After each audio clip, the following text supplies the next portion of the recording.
Hi everyone, this is Mrs. Trigno again, and this is the Chapter 6 test review for Algebra 1B. This is the second video on this review, meaning we're going to cover pages 3 and 4, or the second page of your packet back to back. That'll be numbers 16 through, where's this one at? 26. Okay, so if you're looking for numbers before 16 or numbers after 26, check for a different video. It's up there someplace. Okay, let's start with number 16. For each equation below, first it wants us to evaluate the discriminant. Then it wants me to tell how many real solutions the equation has.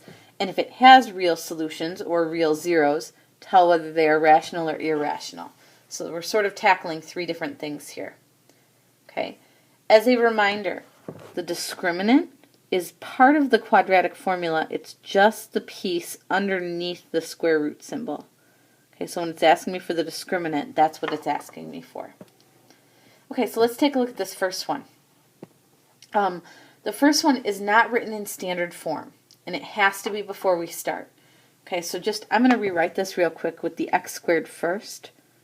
So 4x squared, and then the x, so that would be minus 12x. And then plus the positive 9 equals 0. And now I'm ready to actually figure out the discriminant. So the discriminant is b squared, and remember, since that b is negative, it's really important that that's in parentheses when you square it, minus 4 times the a value, which is 4, times the 9. So 12 squared minus 4 times 9, so that comes out to 0.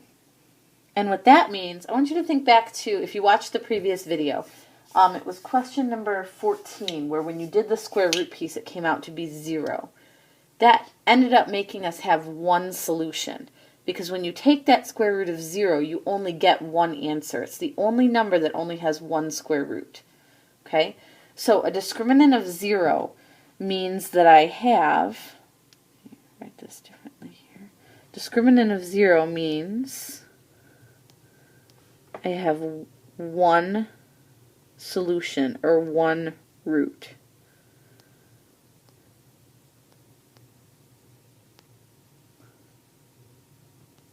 Okay. Now, then it says, if the equation has real zeros, another word for roots, tell whether they are rational or irrational. So remember, rational is when you get a nice clean number after you take the square root. Irrational is when you get a messy number, a giant decimal after you take the square root. So this number right here, the 0, remember, if I put that back in where it belongs in the quadratic formula, I'm going to be putting it under the square root symbol. So when I take the square root of 0, I just get 0. That's a clean number, no decimals. So that is rational. That means my answer, my one answer, would be a rational number.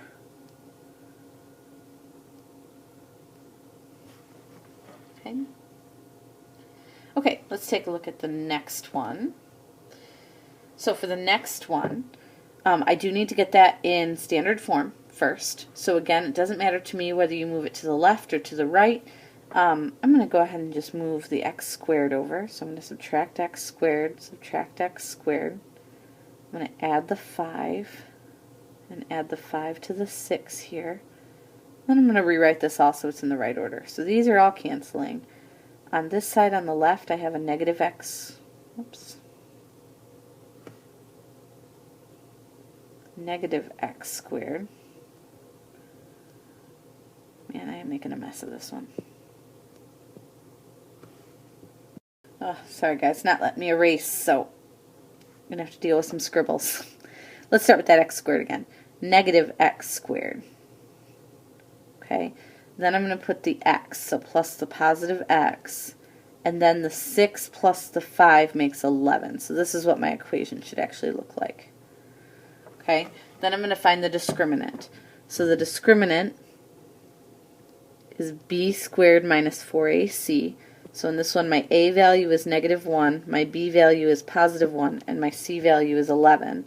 So my discriminant would be 1 squared minus 4 times negative 1 times 11 that's going to come out to be 45. And the reason that's important is because that's a positive number, I can take a square root of it, and I'm going to get two answers back, a positive number and a negative number. Okay, so because I'm going to get two answers back, that means this leaves me with two real roots.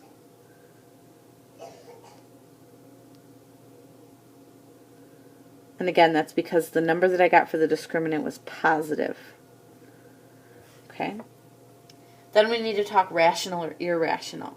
And remember, what you want to look at is what you get after you put that number back into the quadratic formula under the square root symbol. So if you take the square root of 45, that is not going to come out pretty. Okay. The square root of 45 is going to be like 6 point something. I'm not sure what it is, but it's 6 point some long decimal. Okay, if I had to guess, like 6.7-ish. So because that doesn't come out to be a clean decimal, that's an irrational number. Okay. By the way, the reason I can tell by looking at that number that it's not going to come out clean after I take the square root, even without taking the square root itself, without finding the actual answer, is the only numbers that are going to come out clean are the perfect squares.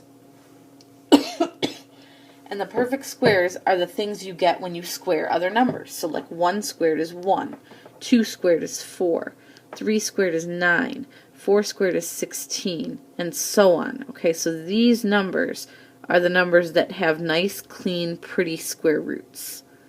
Okay, and it would probably suit you well to get familiar with these numbers. Later on, let's see where I leave off at 8. Later on, we're going to be doing a lot of things with factor trees involving these numbers. And what I want you to be able to do is when you see that number, I want something to jump out in your brain and say, hey, there's something special about that number. That's an important number. Because when I take a square root of it, it comes out to be a nice, clean, pretty number. Okay? Any number that's not on that list is going to have an irrational square root. So I can tell by looking at that 45 because I know that that 45 does not appear anywhere on this list. Okay, so don't stress about that right now.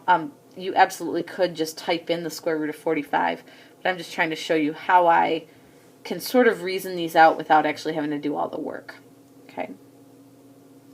Okay, let's jump over to number 18. So once again, I need some good colors back here. Once again, I need this in standard form before I start. And since all I have is this x squared over here, I would probably move that to the other side. You do need it on the other side to be able to do the problem. Okay. Either that or you could have moved the two 100s to the left, but doesn't matter, works the same way either way. Negative x squared plus 100x plus 100 is what that equation is going to look like, which means a is -1, b is 100, c is 100. So when I plug this into my discriminant formula, I end up with 100 squared minus 4 times -1 times 100. And it comes out to something pretty big, I think, 10,400. Okay?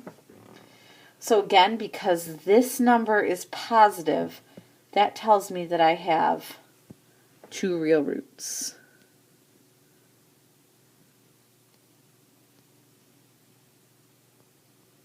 To find out if they're rational or irrational, let's take a square root of 10,400.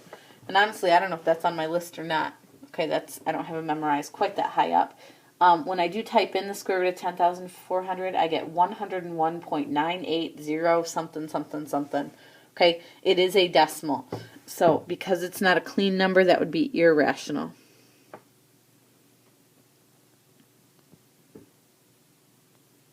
Okay, nothing wrong with irrational roots. They still count as being real roots, but just want you to kind of get used to classifying numbers that way. Okay, and let's look at this last one. We're going to need to move the 6 to the other side before we start. I'm not really adding it to the 9, I just didn't have a nicer place to put it. So that's going to give me 8x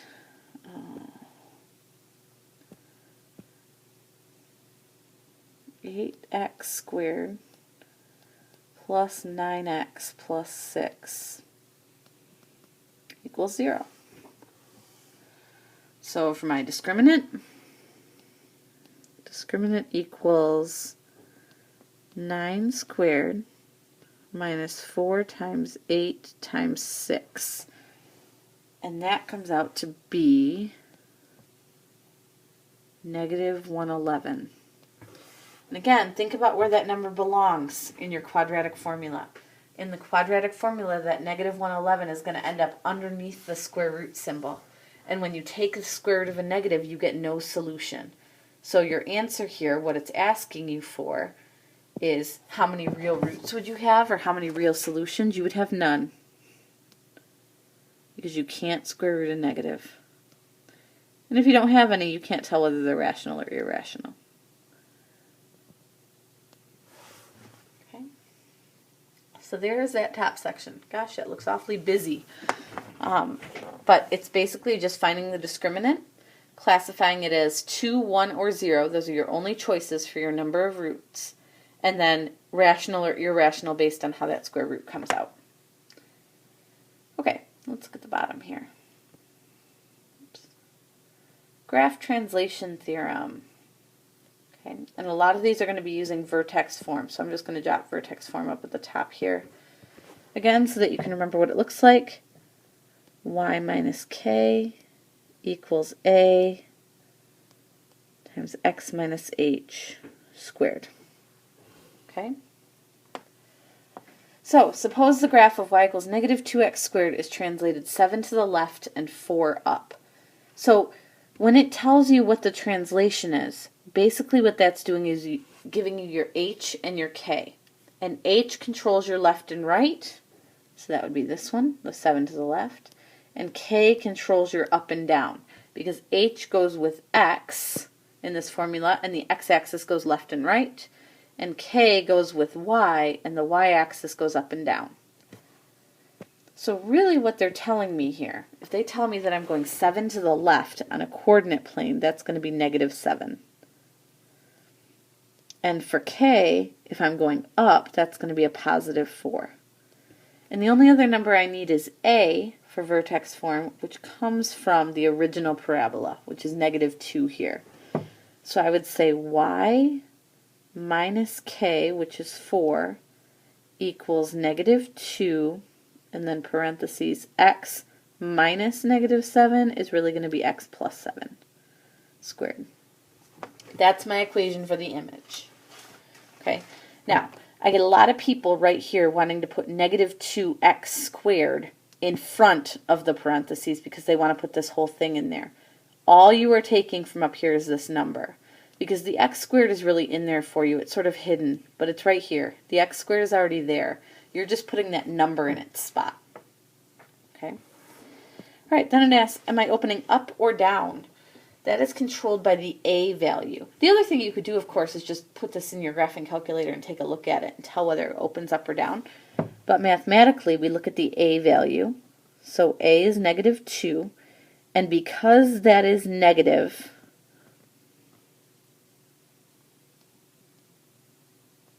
that tells me it's opening down. Okay? So for opening up or down, you pay attention to the sign. You pay attention to whether it's negative or positive. Negative opens down, positive opens up. Probably pretty intuitive there. Okay, will this graph be wider or skinnier than average? To answer this question, also, you look at the a value, but you sort of disregard the sign. You do something called the absolute value, and we haven't really talked about that. You may have talked about that previously, maybe in junior high someplace, but you're not worried about the negative. You're worried about the value of the number. You're worried about the 2, okay? And 2 is bigger than 1, which means that it's going to grow faster than average. And if it's growing faster than average, that's going to make it skinnier than average, okay? Because it's going to be like stretched upward. Think about it that way, okay? Let's take a look at 21. All right, so this time they're giving you an equation already written in vertex form, and I'm going to write vertex form underneath it so that we can compare it. Y minus k equals a times x minus h squared. And it wants us to give the vertex, so it's sort of working backwards. In this one up here, in number 20, it gave me the h and the k, which is really the vertex, and asked me to write vertex form. Now it's giving me vertex form and asking me to pull out h and k. Okay, so same idea, just opposite process. So when I'm looking for h and k, I'm taking the numbers that are in the h position and the k position. But remember, for example, this over here is a -4. That minus is part of my formula. So my h value is really just 4. My k value, it tells me in my problem, is positive, but the formula says it's supposed to be negative, which means that when we put the k value into this formula, it must have been a negative number to begin with. Okay, because when you do minus and negative, that's where you get the positive from. Okay, so k is really -1, and so then my vertex is just 4, -1. Okay, vertex is just a coordinate. Now, does this parabola have a maximum or minimum? Well, to know that, we need to know, does it open up or down?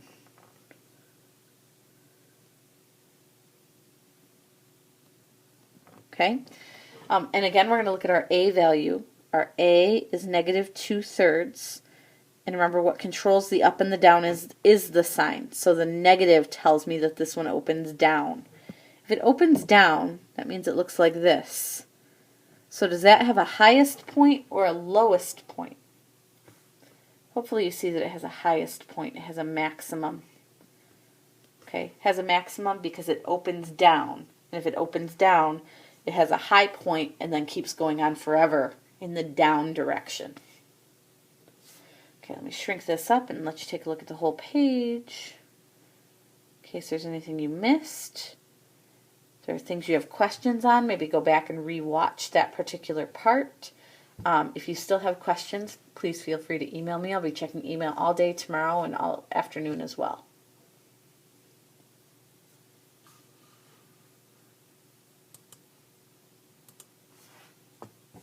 Okay, on to the back of that page. Okay, 22 gives me a picture, and it says parabola B is an image of parabola A after a translation. So I took this parabola and translated it, which is a fancy word for slide. I slid it across the coordinate plane and it ended up over here. Okay, so to do that, well, let me see if I can get real fancy here. I moved 3 units to the left. Okay, and then I moved, well, it won't let me make my arrow any smaller, but I moved 1 unit up. Okay, so to get from the blue parabola to the orange parabola, I moved 3 units to the right and 1 unit up. So I'm going to get rid of those now because now you can't see the graph. Okay, 3 to the left, 1 up. Okay, which means my translation is just T for translation. 3 to the left is -3 and 1 up. I want you to notice those numbers are just what I would call the vertex of that new parabola. So even if I didn't give you this, even if I didn't give you that picture, and I said what translation got you here, just look at where the vertex is and stick a T in front of it. But that T is only for when the question asks you for a translation. Now it wants an equation, okay? And again, we're going to use vertex form here because these questions are all about the vertex.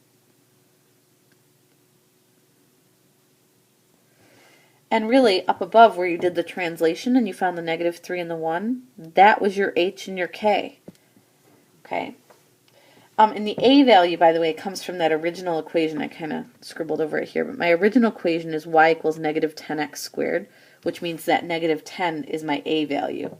So my equation would be y minus 1 equals negative 10, and then x minus negative 3 would be x plus 3 squared. Okay. Part C says now write it in standard form. So we've got it in vertex form, now we want standard form. This goes back to the very first page of the review, where I'm asking you to convert from vertex form to standard form. The only thing you can do is simplify here. So I'm going to expand and simplify as best I can. I'm going to expand that x plus 3.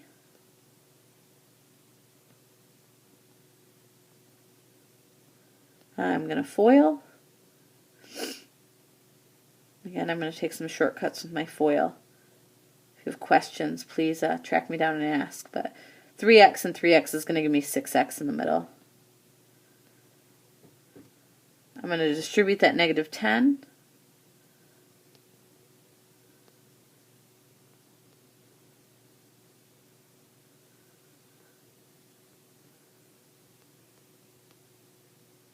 Oh, sorry, that's not a plus. That should be a minus 90. And then I have to move this 1 to the other side, which means I'm going to add it over there to that negative 90. And I end up with negative 10 x squared minus 60x. And negative 90 plus 1 is negative 89. And that right there is my final answer in standard form. Okay. So to get from vertex to standard form, just do the math. Okay. Next up, tell how many x-intercepts these graphs have. You could plug it into your graphing calculator and take a look at it. But remember, x-intercepts are the same as roots. Okay, and roots are the same as zeros. And all of those things can be found by finding our friend, the discriminant. Okay, and this is already in standard form.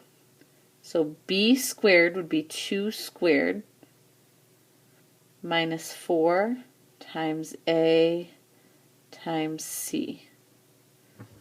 Okay, so 2 squared is 4, minus 4 times 3 times negative 2 comes out to be 28. That's positive, so I would have 2 x-intercepts. Positive always means 2. So the question is just phrased a little differently.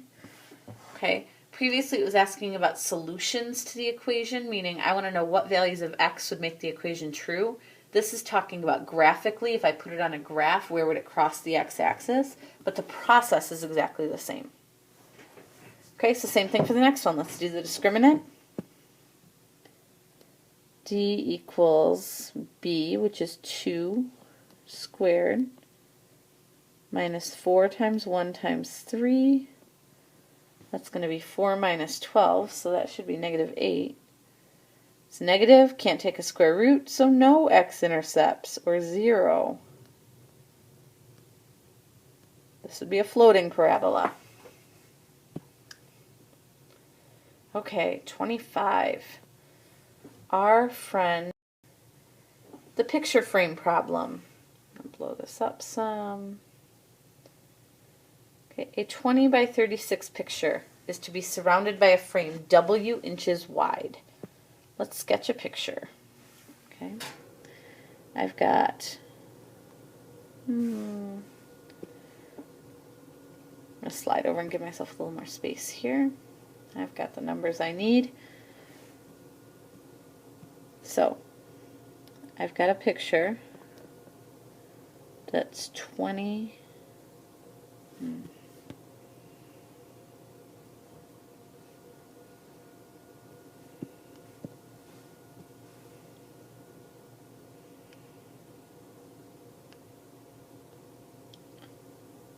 20 inches by 36 inches.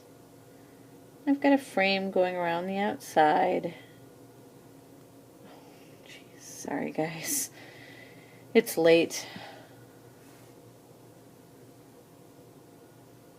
Okay, and that frame, the width all the way around is W.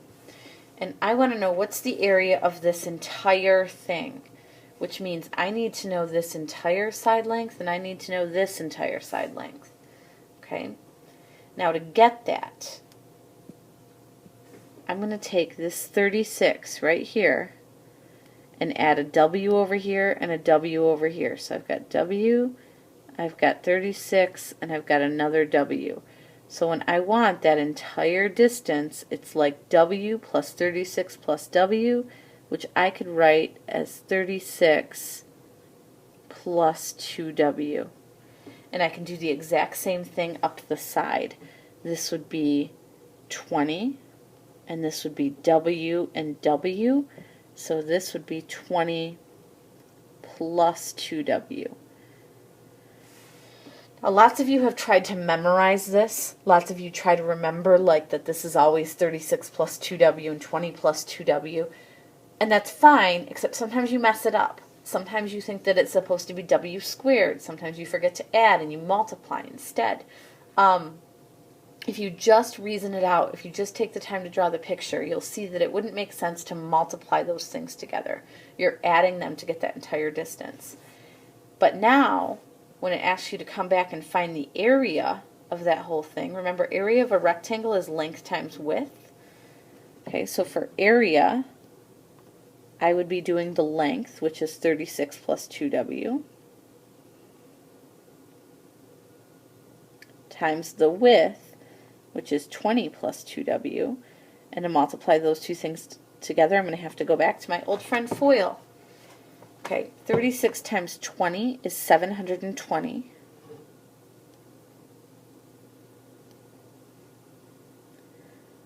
That's that. 36 times 2W is 72W. 2W times 20 is 40W.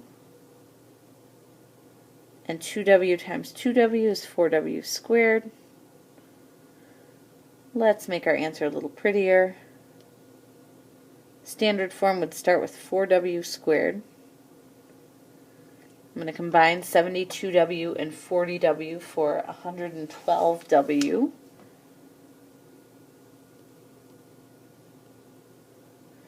And then 720 on the end. So there's my final expression. Okay, A equals 4W squared plus 112W plus 720. Now that next question says the width of the frame is 2.5 inches.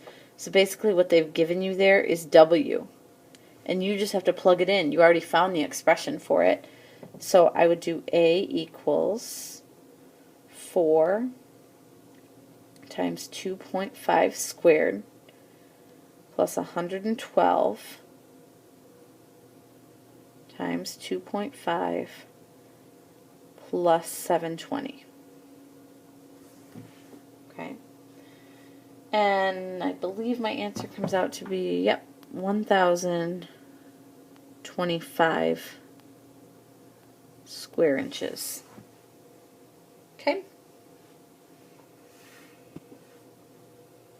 26. Okay. Matthew hit a fly ball. Once again, they're giving you the formula that describes the path of the ball, where D is the distance from home plate and H is the height of the ball. So this is saying when I'm this far away from home plate, here's how high up in the air my ball is. Okay? There's a fence that's 10 feet high and 400 feet from home plate. So what I need to do is I need to plug in one of those numbers and compare it for the other one. Okay, I need to be able to say, is this going to be high enough or is it going to be far enough or whatever. So technically you could plug in either number. But I want you to look at that formula. Which number is going to be easier to plug in and just type into your calculator? Okay, because we want to go for easy here. Hopefully you're seeing that the D, okay, which is the 400 feet from home plate, just putting that there and there would allow me to just type that whole second half of the equation into my calculator and find what H is. So I would say H equals negative 0.0062 times 400 squared plus 2.1 times 400 plus 4.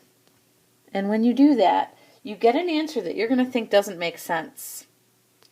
And you're right, it really doesn't, but it does help you answer the question. Okay? What this means is that when the ball gets 400 feet away from home base, it should be 148 feet underground. Now, we all know the baseball's not actually going to go underground, but what that means is the ball's not even going to make it that far. Okay? This is not a home run ball. This is not going to make it 400 feet to the fence. Okay? Because what's going to happen is you're going to have, let's see, I'm going to do some sketching here. You've got home plate here. You've got the fence here. Okay, this is kind of like you can picture maybe like your your x-axis. Here's your y-axis. Okay, the parabola is going to do this. It's going to come up and go down so that when it reaches the fence, it's 148 feet below ground. Now, in a practical sense, this part of the parabola doesn't make sense because we know the ball's just going to hit the ground right there. Okay, but what we could say for our explanation is no, it's not going to clear the fence because it doesn't even make it to the fence. We don't have to question whether or not it's high enough to go over the fence because it's on the ground already.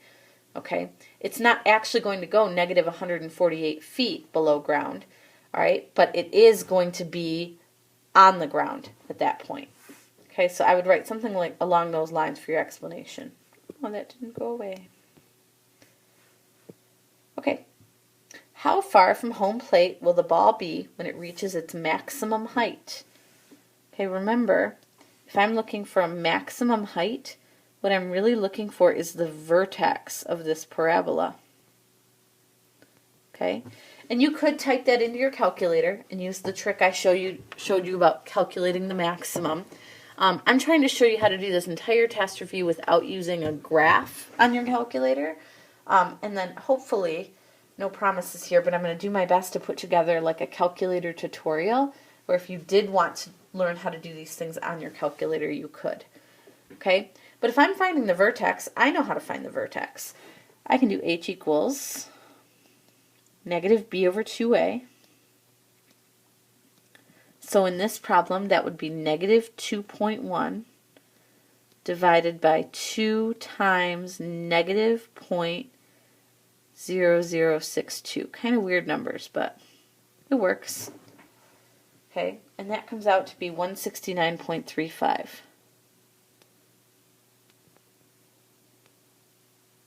Okay, now I could plug that back in to find k. Okay, but what I want you to think about is, remember, this is like the x value of your vertex. And if I want to know how far from home plate, that's your x value. That's your horizontal distance. I'm going to go back to that picture I had just a second ago. Okay, if this is your y-axis and this is your x-axis, and remember, we don't really care about underground, but here's home plate, here's the fence, here's your parabola, okay, and your poor guy that doesn't actually hit it over the fence. If I'm looking for this vertex, okay, that h value tells you how far this way you are. So what we just found is that this distance is 169.35. Okay, so when I'm 169 feet from home plate, that's when my ball is at its peak. Okay, and then it starts coming down. Now if it asked me what the maximum height actually was, then I would have to plug that back in to find this k value. I would have to plug it back in to find that actual height. But I'm done. This is my answer. 169.35 feet. Okay, let me pull that back over, shrink it up so you can take a look. And again, now would be a good time to go back and rewatch anything that you're still struggling with. The next video will pick up with the last 2 pages of the review. If that's not up right away, it will be up in the next 24 hours or so. Okay, I'm probably going to leave off there for tonight. As I said, it's late, but happy studying. I am reachable by email for the next couple of days, and remember that you'll have the option to take the test on Thursday or Friday.